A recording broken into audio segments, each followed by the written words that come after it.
mais uma passagem talmúdica que nos traz um relato sobre mártires, sobre grandes vultos nossos, da nossa história, que deram a vida pelo judaísmo, literalmente sacrificaram suas próprias vidas. Essa passagem se encontra no Talmud, no Tratado Sanhedrin 14a. Conta lá a Gemara, Pamachat Gazra Malchut Arsha Shmad al Israel.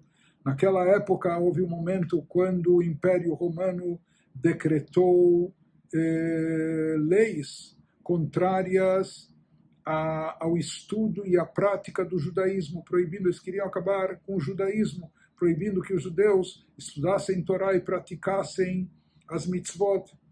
E, para tanto, eles queriam também interromper a continuidade da tradição judaica. Imaginaram que a melhor maneira de fazer isso era impedindo que novos rabinos ou jovens rabinos fossem ordenados. Assim, na falta de ordenação rabínica, não haveriam sucessores, não haveriam rabinos para a próxima geração que pudessem continuar determinando as leis, ensinando Torá e as práticas judaicas para o povo, e com isso eles imaginavam que estariam apressando o fim do judaísmo. Então eles lançaram um decreto dizendo Shekol HaSomer Yareg, todo aquele que ordenar.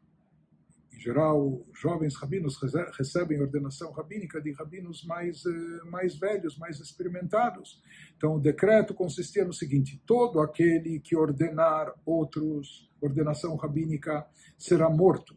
Bechol HaNismach, e todos os ordenados, jovens que forem ordenados rabinos, também serão mortos. E mais do que isso, para intimidar e assustar e evitar qualquer coisa, Ir Shesomchim Ba, a cidade na qual aconteceu, ou acontecer eventualmente essa ordenação, Ticharev, será destruída. O Tchumim Shesomchim Bahem Yakeru, inclusive toda a vizinhança que cerca essa cidade também será devastada. Mas a Yehuda ben Bava, havia naquela época um líder espiritual, um rabino chamado Yehuda ben Bava, que ele queria assegurar a continuidade do judaísmo. O que ele fez? Allah v'yashav lo ben shnei harim gdolim. Ele foi para fora da cidade, foi para um campo, para um lugar deserto, e ele lá se assentou entre duas grandes montanhas. O ben shtei ayarot gdolot, e ele ficou, essas montanhas ficavam entre duas grandes cidades, mas ele não estava nem dentro de uma, nem dentro de outra cidade, para não colocar as cidades e seus habitantes em risco. Ben Shnei Tchumei Shabbat, ele estava num lugar que era fora da cidade, mas ao mesmo tempo, de certa forma, não muito longe, que aqueles que quisessem vir e estudar com ele, ou aprender Torá, ou eventualmente receber a ordenação rabínica, pudessem fazê-lo. E o lugar que ele se estabeleceu foi como ao ar livre entre as cidades de Usha e Shfará, enfim. Bessamach Sham, e lá ele acabou ordenando Hamishas Kenim, 5 sábios nossos, aqueles que se tornaram sábios na próxima geração e deram continuidade à transmissão dos conhecimentos judaicos para as gerações seguintes. E eles foram os responsáveis pela manutenção da tradição. Quem são esses 5 sábios ordenados por Yehuda ben Bava?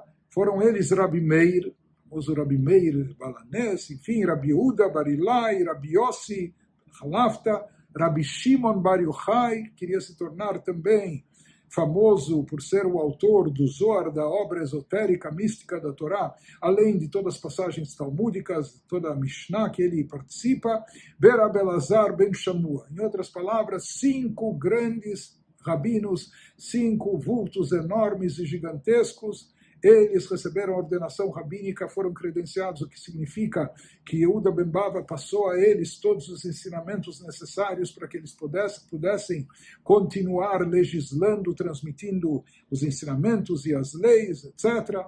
Havia um mestre, Rabav Mosif, que dizia que mais um rabino foi ordenado por ele naquela ocasião, que era Rabi Nehemia. De qualquer forma, esses rabinos asseguraram a continuidade do judaísmo num momento muito crítico e muito delicado.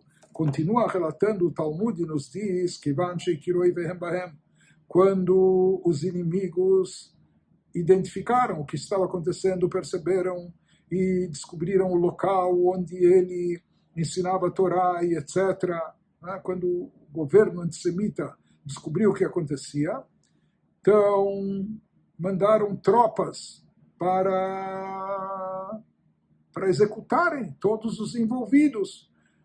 Avistando de longe, quando viram essas tropas se aproximando, disse a eles Rabi Yehuda ben Bava, para aqueles sábios que ele ordenou, para os seus discípulos e alunos, Banai Rutsu, meus filhos, corram, fujam, vão embora, se preservem suas vidas, etc., fujam daqui. Bruló, disseram a ele, mestre, o que vai ser de ti?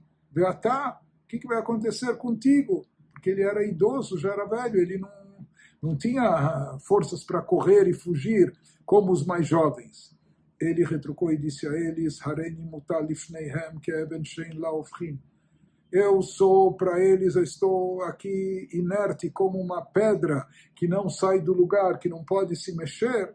Ele falou realisticamente, ele sabia, esse era o risco que ele assumiu, ele sabia que ele não poderia fugir, e mesmo se eles quisessem ajudá-lo, isso atrasaria a fuga deles e comprometeria a sobrevivência deles. Então, ele disse, olhe, comigo será o que vai ser, mas vocês fujam, salvem-se e assegurem a continuidade do judaísmo, para que com vocês não aconteça algo assim como vai ocorrer comigo. Amru, assim acabaram fazendo e disseram que os romanos não foram embora de lá até que centenas de lanças foram jogadas, lançadas no seu corpo. Se fala que o corpo sagrado do sábio Yehuda ben Bava, até que isso parecia uma peneira, ou seja, tanta raiva, tanto ódio, não só que o mataram, mas perfuraram o seu corpo de todas as maneiras, assim ele se torna também um mártir, ele sacrifica a sua vida, mas graças a isso, graças ao seu sacrifício, ele assegura a continuidade do judaísmo num momento muito crítico e delicado da nossa história.